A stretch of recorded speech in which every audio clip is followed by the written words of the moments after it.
प्रकृति ने हर जीव में एक भाव भरा है ताकि वो निश्चल ना रहे, कुछ न कुछ कर्म करता रहे, और वो भाव है भूख।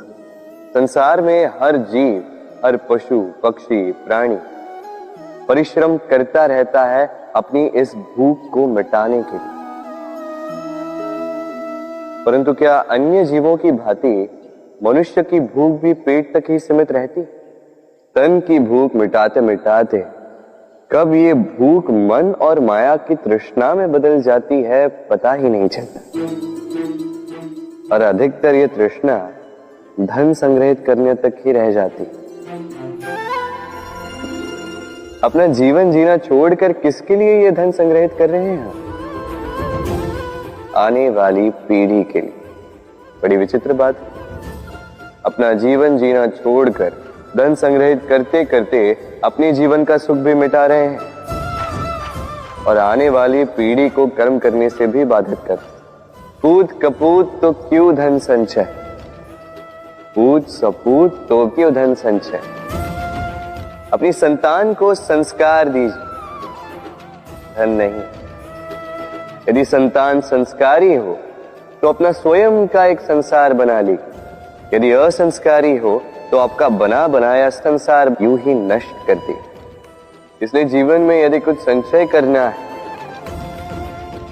तो ज्ञान संचय कीजिए, प्रेम संचय कीजिए और मेरे साथ प्रेम से कहिए राधे राधे। जीवन को रथ कहा जाता है, किंतु क्यों? अब आप कहेंगे कि इसलिए क्योंकि जीवन भी रथ की ही भांति चलता रहता है। किंतु कभी आपने इस रथ को समझने का प्रयास किया? रथ में आगे अश्व होते हैं और पीछे पहिए। ये अश्व आपके कर्म और ये पहिए कर्मफल।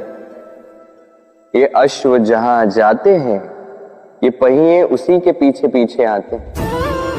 यदि आपके अश्व यानी आपके कर्म शुभ सरल मार्ग पर चले तो आपकी यात्रा आनंदमयी होगी। यदि दुष्कर्म के बुरे पथ पर चलें तो आपकी यात्रा गड्ढों और झटकों से युक्त होगी।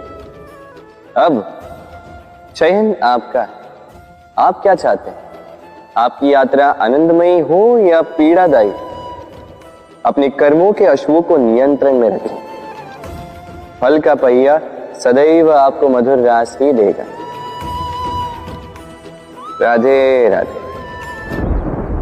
बताइए श्रेष्ठ कौन? रेशम के धागे बनाने वाला या उन धागों को बुनकर वस्त्र बनाने वाला? निश्चित रूप से वस्त्र बनाने वाला। अब बताइए श्रेष्ठ क्या है? माटी को पूरे तट पर बिखेर कर रख देने वाली बाढ़ या उस माटी को समेट कर उसी से एक मूर्ति बनाने वाला मूर्ति का? निश्चित रूप से मूर्ति का। अब बताइए श्रेष्ठ कौन है? देवताओं और दानवों का वो दल जिन्हें अमृत प्राप्ति के लिए इस संसार में हलाहल फैला दिया, या वो महादेव जिन्होंने इस हलाहल को सूक्ष्म करके अपने कंठ में समाहित कर लिया? निश्चित रूप से महादेव श्रेष्ठ। इसी प्रकार संसार में छोटी छोटी बातों को बड़ा करने वाले श्रेष्ठ नहीं होते, क्योंकि छोटी छोटी नोकझोंकों को द्वंद्व में परिवर्तित करना बड़ा ही सरल है। किंतु श्रेष्ठ सदैव वो होता है जो बड़े से बड़े युद्ध को समझौता बनाकर समाप्त कर दे। राधे राधे। संसार में सबसे कठिन कार्य क्या है? कोई कहेगा पर्वत पर चढ़ना, कोई कहेगा तैरना, कोई कहेगा उड़ना।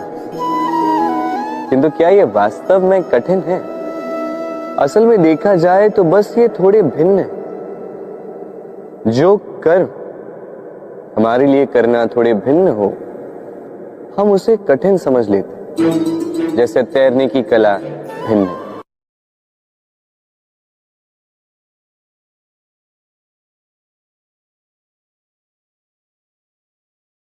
बड़े ही परिश्रम से इसे बनाती हैं, अपने शरीर के रस से इसे बुनती हैं। क्या आप इसका उद्देश्य जानते हैं? आखिर मकड़ी इन जालों में नन्ही कीटों को फंसाकर उन्हें अपना भोजन बना लेती है। और क्या आप ये बात जानते हैं कि एक दिन मकड़ी इन्हीं जालों में फंसकर मृत्यु को प्राप्त हो जाती है? बताइए क्या करते हैं आप इन जालों के साथ? दिखते ही हटा देते हैं इनका अस्तित्व, है ना? दूसरी ओर चिड़िया का घोंसला। चिड़िया भी बड़े परिश्रम से इसे बनाती है, किंतु यदि चिड़िया इसे छोड़कर चली भी जाए, उसके पश्चात भी लोग इसका विनाश नहीं करते। कारण क्या?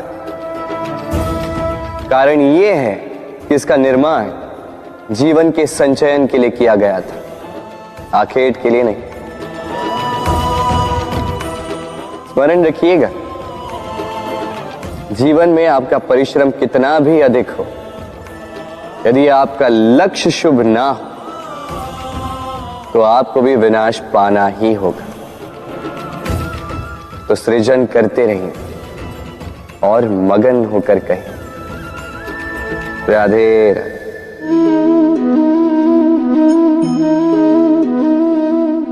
आपके विचार से मैं क्या कर रहा हूं? आप कहेंगे मैं दीपक जला रहा हूं।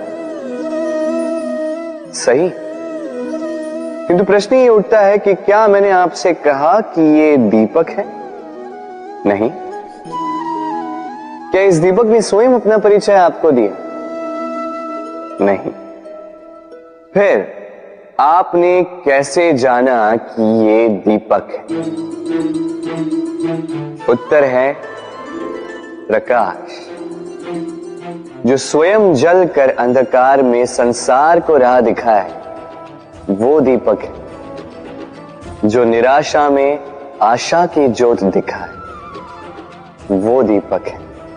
दूसरी ओर सर्प है, जो दिखे नहीं, बस फुफकार दे तो लोग भयभीत हो जाते हैं। अर्थात व्यक्ति का परिचय उसके कर्मों से मिलता है, इसलिए आपको यह बताने की आवश्यकता नहीं कि आप कौन हैं। ये आपके कर्म ही निश्चित करेंगे कि लोग आपसे दीपक समझकर प्रेम करेंगे या सर्प समझकर भयभीत रहेंगे। राधे राधे। समय कितना विचित्र होता है। समय हमारे साथ हो तो हम स्वयं को राजा मान लेते हैं, वही समय यदि विरुद्ध हो जाए तो रंक बनने में समय नहीं लगता। इसलिए मनुष्य की एक आदत होती है, बुरे समय के लिए कुछ बचा कर रखता है। संबंधी, मित्र बुरे समय में साथ छोड़ देते हैं।